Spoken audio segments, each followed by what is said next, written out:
última, es el último tema que tenemos para ver y es sobre complejidad espacial, que algo ya habíamos adelantado la semana pasada.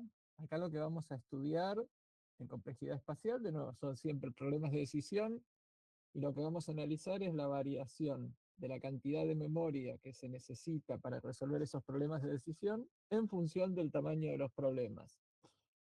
Igual que en la complejidad espacial, necesitamos, sí o sí, necesitamos tener un n, que es el tamaño del problema. ¿Sí? Si no hay un n, no funciona y tienen que ser problemas de decisión. Problemas de decisión. ¿Sí? Entonces, lo que vamos a hacer hoy es ver las distintas clases de complejidad espacial, ver cuál es la definición, ver un ejemplo de problema en cada una de ellas y después tratar de ir viendo cómo se mezclan esas clases de complejidad espacial con las clases de complejidad temporal que ya vimos. Así que bueno, sin más, empezamos por la primera clase. La primera clase de complejidad espacial que vamos a ver es la clase L. Sí, haciendo esto.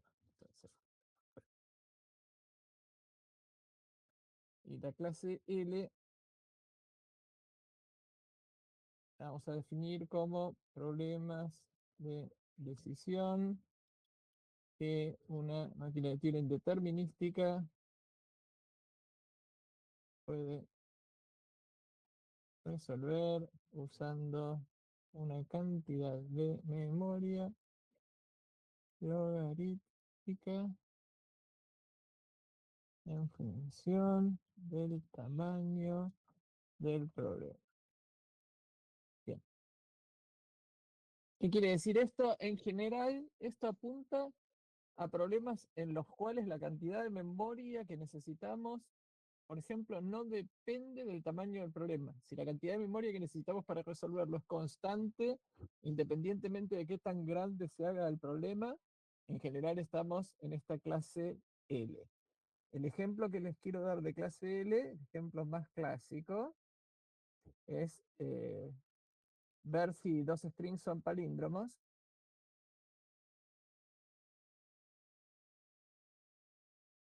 Que es un problema de decisión, ¿no? Esas dos strings, ver si un string es palíndromo, es un problema de decisión, ¿no? Por ejemplo, es el string Neuquén.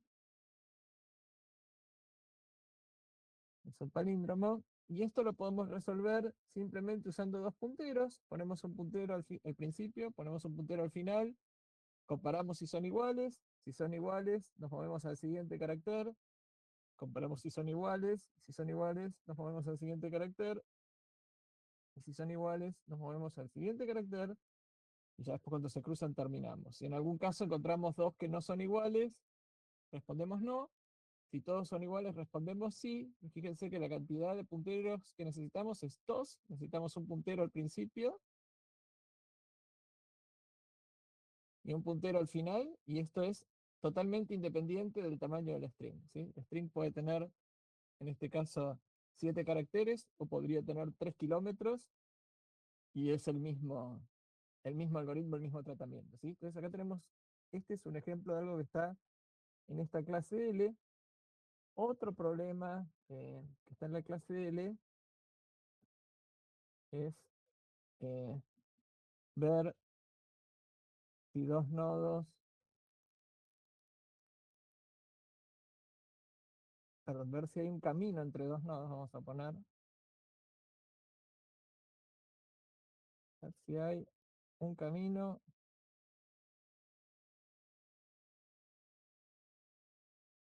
entre dos nodos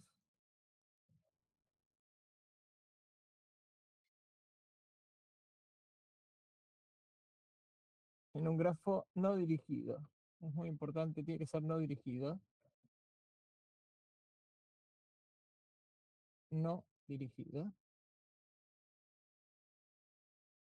Este no lo vamos a explicar porque es bastante complejo. Para que se den una idea, esto es del año 2004. Hasta el 2004 no existía un algoritmo que pueda usar una cantidad de memoria logarítmica en función del tamaño del grafo para ver si existía este camino. Así que este es un resultado bastante nuevo, en complejidad, pero que pone a este problema, el problema de reachability, que se suele llamar, pero específicamente para grafos no dirigidos en esta clase de complejidad L, ¿sí? Esa es la clase L, es la clase más básica. Podemos afirmar que L sí o sí tiene que estar incluido, ser igual a P, porque si la cantidad de memoria que usamos obviamente es fija, el algoritmo tiene que ser polinómico, ¿sí? No podemos usar más tiempo usando una cantidad de memoria tan pequeña, ¿sí? Entonces sabemos que L está incluido o es igual a P, que es la clase temporal. Bien, vamos bien hasta acá, seguimos con la siguiente. La siguiente es NL, que se podrán imaginar cuál es la clase NL, son los problemas de decisión que una máquina de Turing no determinística puede resolver usando una cantidad de memoria logarítmica en función del tamaño del problema. Eh, Esto es parecido al anterior, pero ahora la máquina es no determinística, con lo cual acuérdense, la máquina no determinística tiene la posibilidad de branchear o de paralelizar, y si en todas las ramas de la máquina no determinística necesitamos una cantidad de memoria que es logarítmica, entonces estamos en esta clase NL. Es como decir, bueno, puedo hacer usando una cantidad fija de punteros o algo por el estilo, pero puedo hacer paralelismo, si quisiera. Tengo esa propiedad que es lo que me da la máquina no determinística. El primer problema que vamos a ver acá como ejemplo es justamente reachability.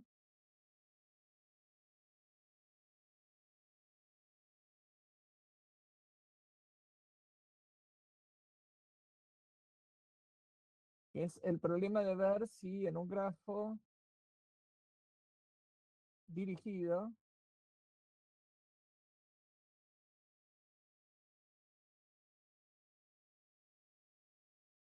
existe un camino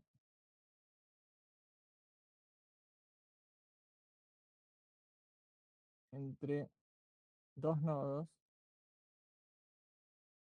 que están dados, ¿sí? Entonces vamos a llamar, no sé, S y G y T, por ejemplo. Estoy bastante bien escribiendo con el mouse, ¿eh? No, no es para el campeonato mundial de escritura con el mouse, pero se entiende. Eh, Bien, ¿cómo funciona este?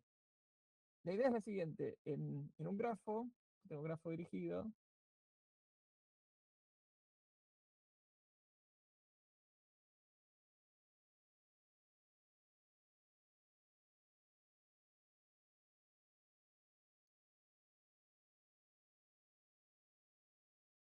quiero ver si hay un camino entre dos nodos. La idea es la siguiente, yo podría ver, para cada par de nodos, podría ir llevando simplemente un puntero de cuál es el nodo en el que estoy y cuál es el nodo siguiente.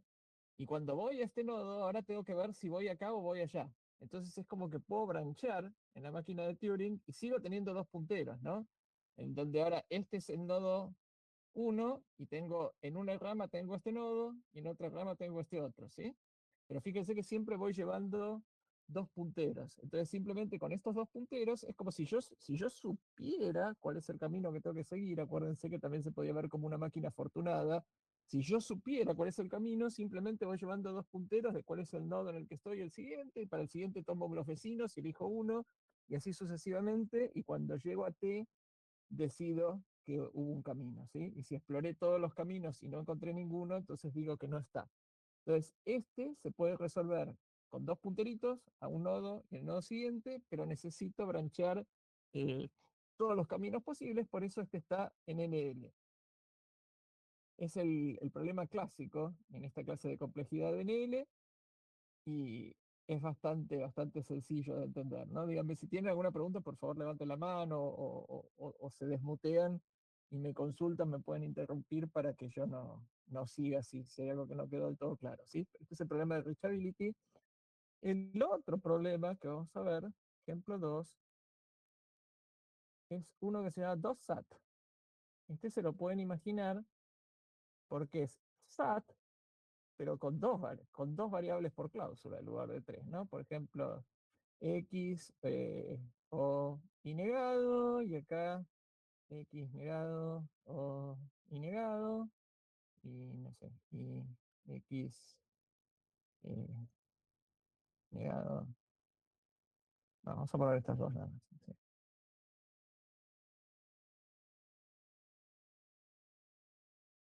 En dos SAT tengo dos cláusulas, ¿no? Esto obviamente es un AND, y tengo dos variables por cada cláusula, por eso es dos SAT. Ahora fíjense que dos SAT, si tengo estas cosas del estilo de, si cada OR tiene dos variables, ¿no? Por ejemplo, si tengo X o Y, ¿no? Si yo tengo la cláusula X o Y, esto se puede convertir en un par de implicaciones, ¿no? Se puede convertir, por ejemplo, en no X implica Y, y en no Y implica X, ¿no? Porque si esta es falsa, esta tiene que ser verdadera, y si esta es falsa, esta tiene que ser verdadera. ¿Están de acuerdo en esto? Sí, sí. ¿Sí? Bueno, entonces como puedo convertir esto, yo puedo armar, a partir de esto, me puedo construir un grafo. Me puedo construir el grafo de implicaciones. Entonces puedo decir, tengo X, tengo Y negado, tengo X negado, tengo Y negado, y de esta primera implicación tengo que no X implica Y negado, no X implica Y negado, y tengo que Y, ¿sí? La negación de este implica X. Tengo esto así. Y de este tengo que X implica Y negado, y tengo que Y implica X negado. Si lo hice bien. A ver si lo hice bien. X implica Y negado es esta. No X implica Y negado es esta de acá. Parece estar bien. Bueno, y ahora, veamos, ¿esto tenía solución? Sí, ¿no? Porque yo le puedo poner a esta true, a X true y a esta false. Entonces, esta es verdadera y esta es verdadera acá. ¿Sí? Para que funcione esto, para que pueda haber una solución, en este grafo no tienen que estar su variable y la negación en el mismo componente conexo. ¿Sí? No pueden estar en un mismo componente fuertemente conexo. Acuérdense, un componente conexo es de donde se puede ir de todas las variables a todas las demás. ¿Sí? Entonces, por ejemplo, acá puedo ir de X, puedo ir ahí y no puedo ir a ningún otro lado. ¿Sí? Y después tengo en este, puedo ir acá, puedo ir acá, puedo ir acá. Eh, en este puedo ir a, tengo un componente conexo. ¿Cuáles serían los componentes conexos? A ver, tengo uno para X.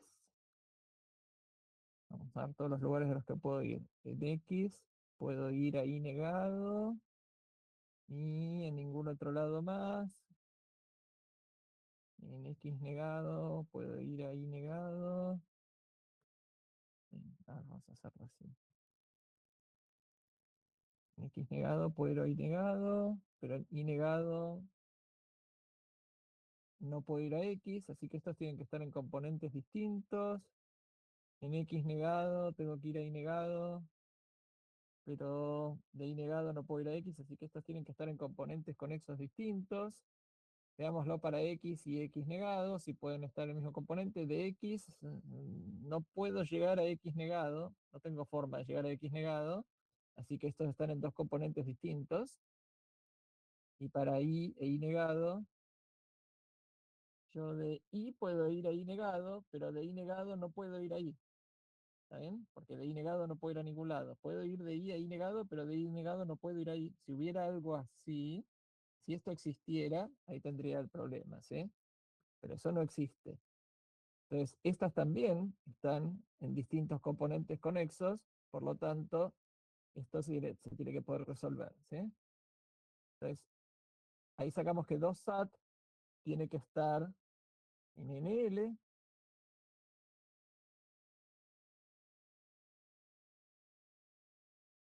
¿Cómo hicimos esto? ¿Por qué llegamos a esto? Porque hicimos la reducción de reachability, mostramos que reachability se puede reducir a 2SAT, ¿sí? Entonces, como 2SAT tiene que estar en NL, esto implica que 2SAT está en P.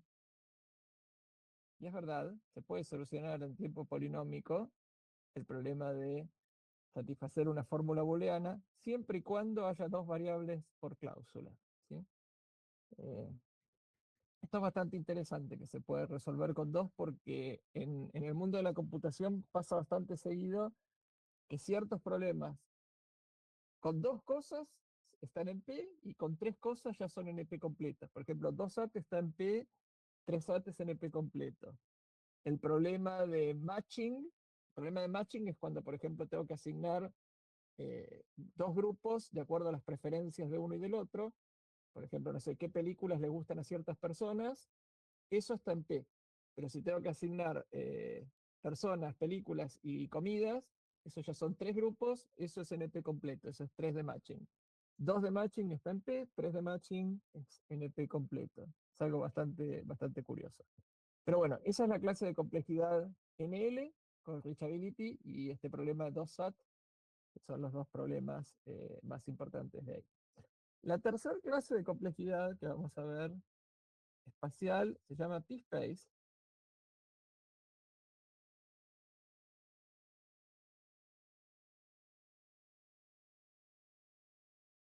Esta probablemente sea la más importante o la más popular, y son los problemas de decisión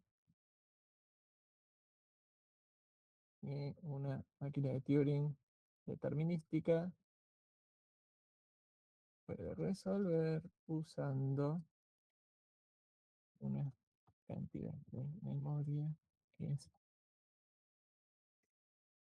polinómica en función del tamaño del problema. Bien.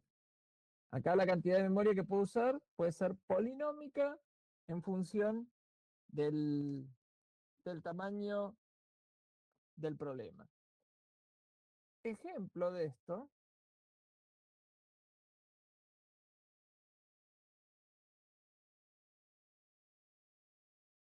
es QSAT, que es SAT pero con cuantificadores. Por ejemplo, algo del estilo. eh, para todo X existe Y, tal que X o no Y X negado o Y negado. ¿Sí? Es el problema. Es parecido a SAT, puede ser de 2, de 3, no importa, ¿sí? Es una fórmula booleana acá, eh, pero con cuantificadores.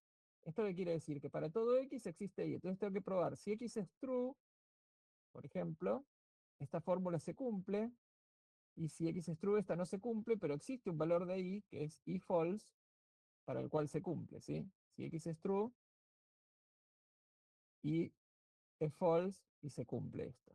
Y si X es false, ¿sí? Si X es false, entonces este tiene que ser true, perdón, este es true, entonces este no importa, y este tiene que ser true, porque acá este es false, entonces Y negado tiene que ser true, por lo tanto Y tiene que ser false. Entonces también se cumple, ¿sí? Para cualquier valor de X existe un valor de Y que cumple esto. Este es un ejemplo que está eh, en PSpace. En PSpace están también, este es el ejemplo, uno de los ejemplos más clásicos, pero los ejemplos más divertidos,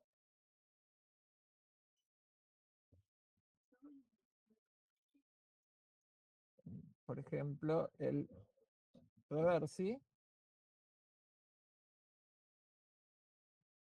también llamado Otelo. No sé si conocen este juego. El primer sí, bueno, Otelo es un juego de tablero eh, en donde empieza con hay una pieza negra, una blanca, una negra, una negra, una blanca. No voy a dibujar todas las casilleros.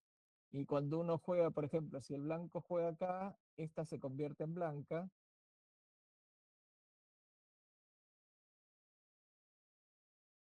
Ahora le toca al negro y el negro, por ejemplo, puede jugar, no sé, puede jugar acá y convierte esta en negra, las que quedan en el medio se convierten en esto, ahora juega el blanco, que por ejemplo podría jugar acá y convertir esto en blanco. Ahora le toca al negro, el negro, no sé, juega por ejemplo acá en esta diagonal y convierte esto en negro. Se pueden convertir varias a la vez, ¿no? Por ejemplo, si hubiera una acá, puedo convertir esta y esta al mismo tiempo, ¿no? Si hubiera una jugada blanca y así sucesivamente, ¿no? No sé si acá será este caso, ¿no? Pero bueno, ese es el juego, no sé si lo conocían. Las características importantes acá de por qué este juego está en P-Space es muy importante. Hay dos cosas que tenemos que ver. Eh, yo parto de una posición inicial, ¿sí? Y cada jugada posible, por ejemplo, el jugador blanco, se abre en una serie de ramas, ¿sí? Son todas las jugadas posibles del primer jugador. Ahora, para esta posición, que surge de las primeras jugadas del primer jugador, vienen todas las jugadas del segundo jugador, y etcétera, ¿sí? Y fíjense que cada uno de estos caminos es polinómico. ¿Por qué cada uno de estos caminos es polinómico? Porque en este juego la cantidad de jugadas que yo puedo hacer está limitada por el tamaño del tablero, ¿sí? Una vez que se me termina el tablero, no salen fichas del tablero, ¿sí? Ni entran. Entonces simplemente la cantidad de jugadas está limitada a, si es un tablero de n por n, está limitada a las n por n jugadas, bueno, n por n menos 4 jugadas que yo puedo hacer. Y ahora ustedes dirán, bueno, pero en esto es cierto para una máquina no determinística, ¿no? Porque acá estoy brancheando y cada camino de la máquina no determinística eh, es polinómico. Y esto es para la máquina determinística. Bueno, entonces acá viene lo que nos interesa, que es que NP Space,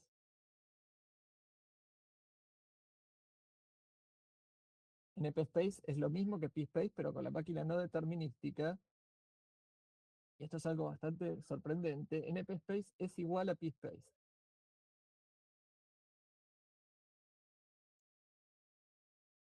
Esto es por el teorema de Savich.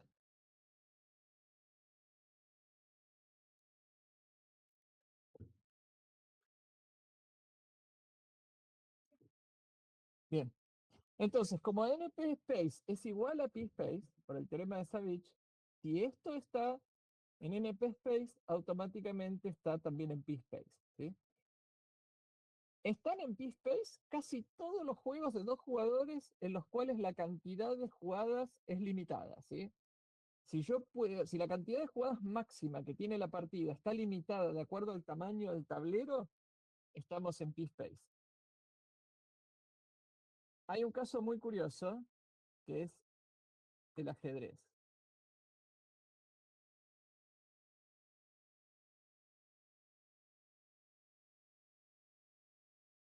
¿Por qué? Porque en ajedrez las piezas se pueden capturar y eventualmente mediante coronación de algún peón se podrían agregar.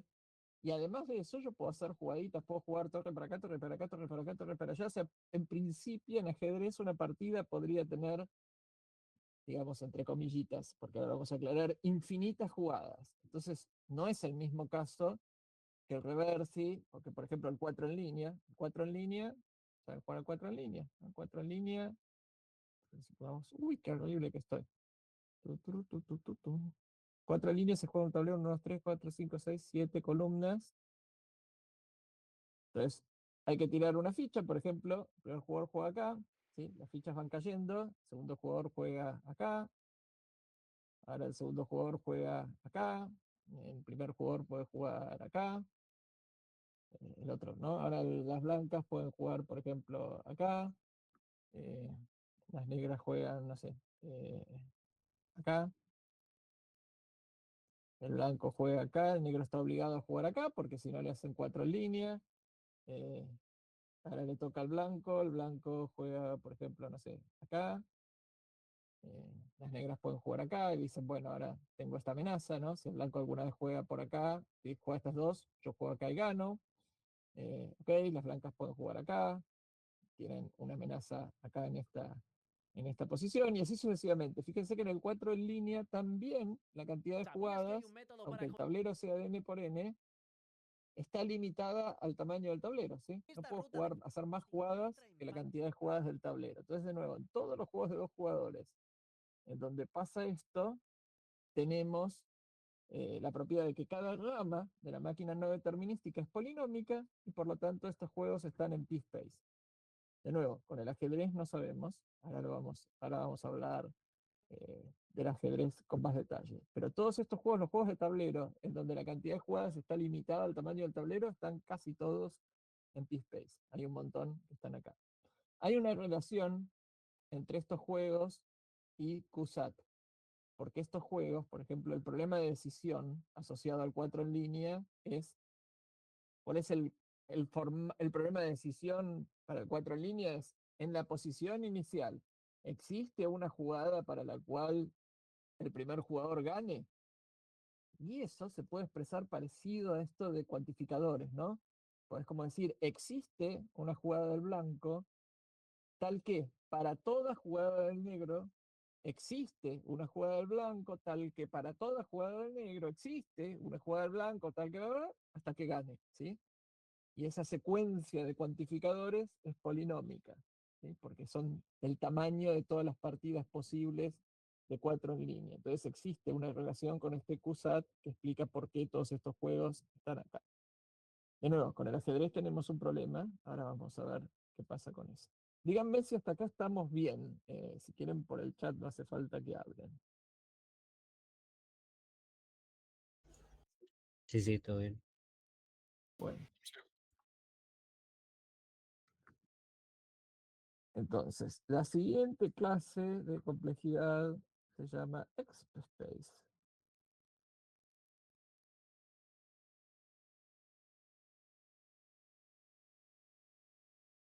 Y X-Space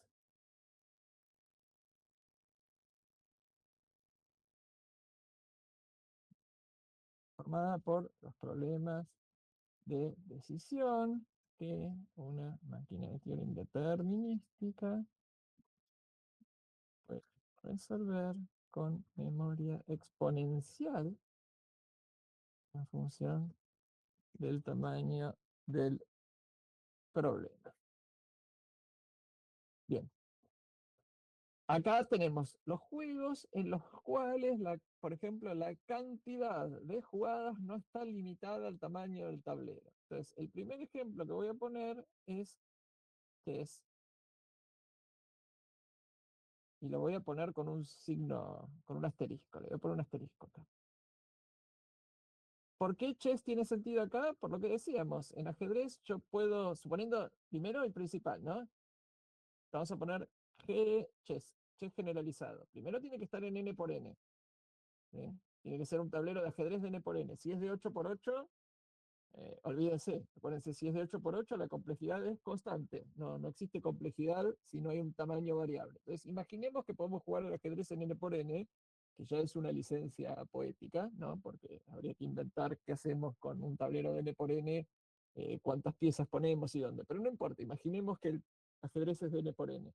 Si el ajedrez es de n por n, como yo puedo hacer, puedo jugar, no sé, puedo jugar torre acá, y la siguiente juega torre acá, y torre acá, y torre allá, y mi rival puede hacer torre acá, y en principio podría tener una partida infinita en la cual no pasa absolutamente nada, ni siquiera es que terminó, ¿sí? Simplemente yo puedo torre acá, el otro puede torre acá, y yo sí, así podemos seguir hasta el infinito si queremos. Entonces la longitud de las partidas no está delimitada por el tamaño del tablero, y esto debería estar en X-Space. El detalle es una regla del ajedrez. Hay una regla del ajedrez que no sé si conocen, que dice que si se hacen 50 jugadas, la regla de las 50 jugadas dice, si hay 50 jugadas sin que se mueva ningún peón o se capture ninguna pieza, la partida es tablas. Eso dice la regla de las 50 jugadas del ajedrez. Entonces lo divertido es, con la regla de las 50 jugadas, el ajedrez de n por n está en p-space. Sin la regla de las 50 jugadas está en x-space. Por eso le puse estos signos de pregunta acá, ¿no? Porque puede estar en p-space o puede estar en x-space. ¿No?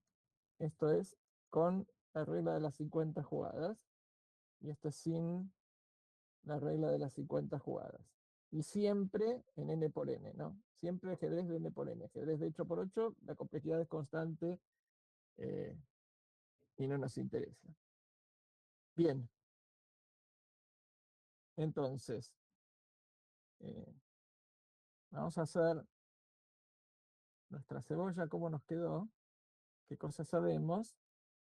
Sabemos que tenemos la clase L, y L necesariamente tiene que estar incluido en L, y todos estos tienen que estar incluidos en P, que está incluido o es igual a NP, la de tiempo. Acuérdense, dentro de NP, acá hay una parte que son los NP completos.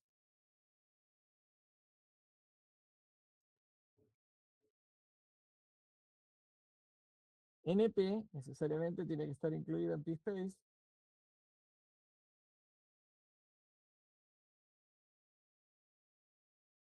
Y P-Space es igual a NP-Space, así que no importa, y esto está incluido en EXP.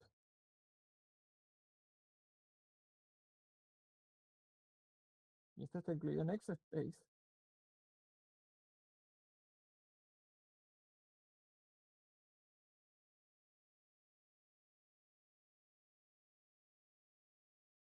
Y todo esto tiene que estar a su vez incluido